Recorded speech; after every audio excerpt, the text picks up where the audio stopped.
mudane madaxweyne maxamed cabdullaahi maxamed farmaajo marka hore waxaan kaaga mahad celinayaa sida sharafta leh oo aad iigu magacawday xilka ra'iisul wasaaraha jamhuuriyadda Soomaaliya waan ka aqbalay waxaana aad ugu faraxsanahay in aan anigoo dadkayga iyo dalkayga iyo waajibkay saaran ka shaqeyn doono inaan kula shaqeyn doono si hufan oo habsami leh waa ogahay inuu yahay xil aad u adag waa ogahay wadanku inuu joogo meel adag dadka Soomaaliyeedna ay u ooman yihiin dawlad waxaan isku dayayaa sida ugu dhaqsaha badan marka golaha shacabka baarlamaanka Soomaaliyeed oo ansixiyo soo jeedista madaxweynaha inaan sida ugu dhaqsaha badan ku soo magacaabo dawlad ka turjumaysa shacabka Soomaaliyeed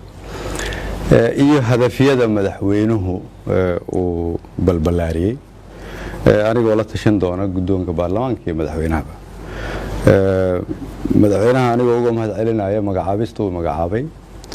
waxaan ka codsanayaa shacabka Soomaaliyeed oo dhan meel walba ay joogaan inay nagu siiyaan gacan sidii aan waajibkaan u gudan lahayn annagoo isku dayi doona inaan sida cadaalad ugu haboon tahay waajibka ku gudano waxa kale aan rabaa inaan shacabka Soomaaliyeed u sheego in sida uu madaxweynuhu sheegay xilku uu nagu yahay amaanadaasna aan sugi doono ilaahayna waxaan ka rajeynaynaa inuu nagu garab galo waxaan isku dayi doonaa sida ugu dhaqsaha badan kadib ansixinta golaha shacabka inaan soo dhisno dawlad ka turjumaysa shacabka oo dhan shacabka Soomaaliyeed waxaan la qaybsan doonaa khibradeyda waxaan ka soo shaqeeyay meelo badan oo ay ka mid yihiin hay'ado kala duwan local international